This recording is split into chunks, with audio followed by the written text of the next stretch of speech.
down onto the moment where everyone holds their breath. What happens is the bridegroom is then handed a pitcher of wine. The groom then pours wine into a ceremonial cup that will be offered to his desired bride-to-be. And it was called the cup of joy. With both hands, reverently and respectfully and fearfully, he would pass it to his bride. When the groom presents the cup, she now has the choice to as to whether or not she will accept or reject this proposal for marriage.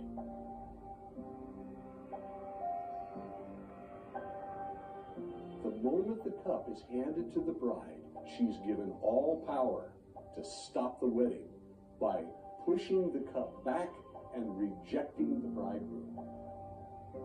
Contrary to all other wedding customs in the Middle East, the bride in the Galilean wedding possessed the final authority. She alone had the power to accept or reject the offer from the groom. The betrothal could not be completed without her willing acceptance to drink from the cup of wine.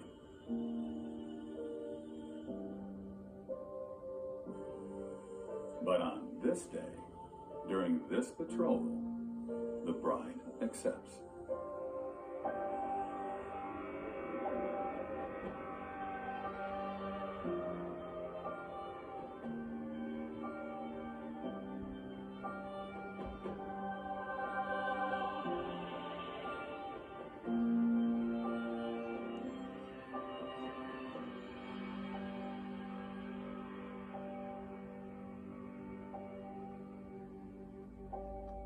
The groom will then also take and drink from the cup, solidifying the new covenant.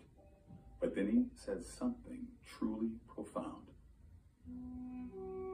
And then the bridegroom says publicly, so everyone can hear, "You are now consecrated to me by the laws of Moses, and I will not drink of this cup again until I drink it anew with you in my Father's house." But to understand why this phrase is so profound, we must look at another act recorded later in the scriptures. During the Last Supper, Jesus offered a cup of wine to his disciples to signify a new covenant with them.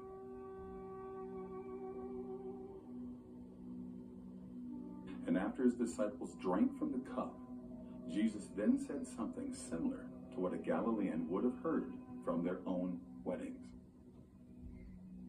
He said, "But I say to you, I will not drink of this fruit of the vine from now on until that day when I drink it new with you in my Father's kingdom." This is exactly why when he gave them the cup, he actually says, "This is the new covenant in my blood. I'm about to pour my blood." It's a promise. We're going to be together again, and we're going to mark it by drinking the wine. It's something important. The breaking of bread and offering of wine, these acts were to form a new union, a new promise, meant to deliberately set in motion events of unimaginable importance. In my Arab culture, you eat from the same bread and you drink from the same cup. The thought is that that which is in you is in me. It is a common union, communion, no longer two, but one. When Jesus says that at that Last Supper, "This is my body given for you, broken for you," he's talking as a bridegroom to his bride. When he says to them, "This is the cup of my blood in the new covenant," that's how they would seal the betrothal in the ancient wedding. But when you think about the Galilean disciples, they understood exactly what it was saying regarding these things. They were familiar things. The illustration was entirely clear to them. When Jesus said that, his Galilean disciples at the Last Supper heard only one thing: wedding.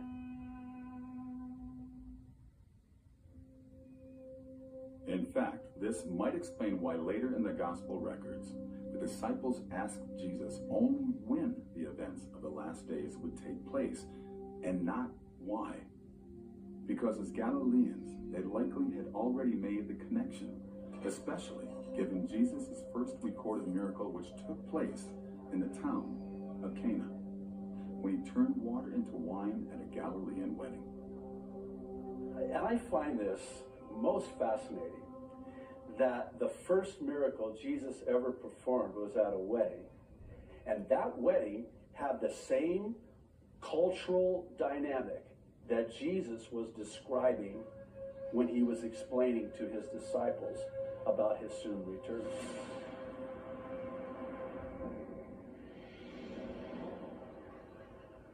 Hey, good morning, Calvary Community Church. We just wanted to share that video with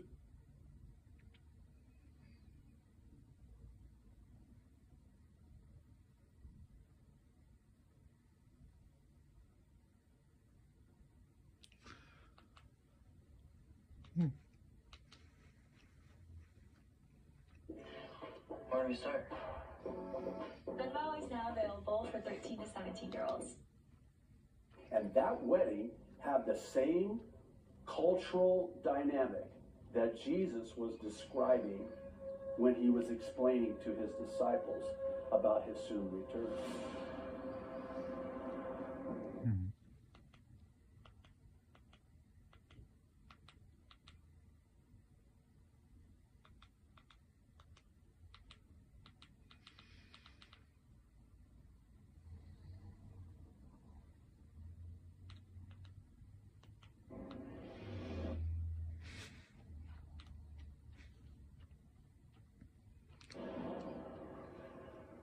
Hey, good morning, Calvary Community.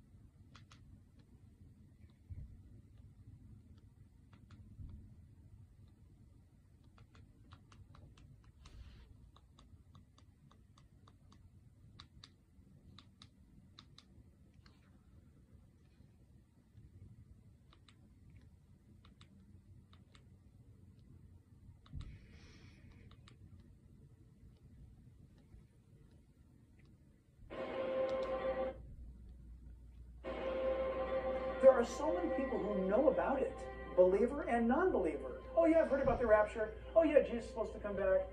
I've heard about this. Listen, hearing about it's not enough.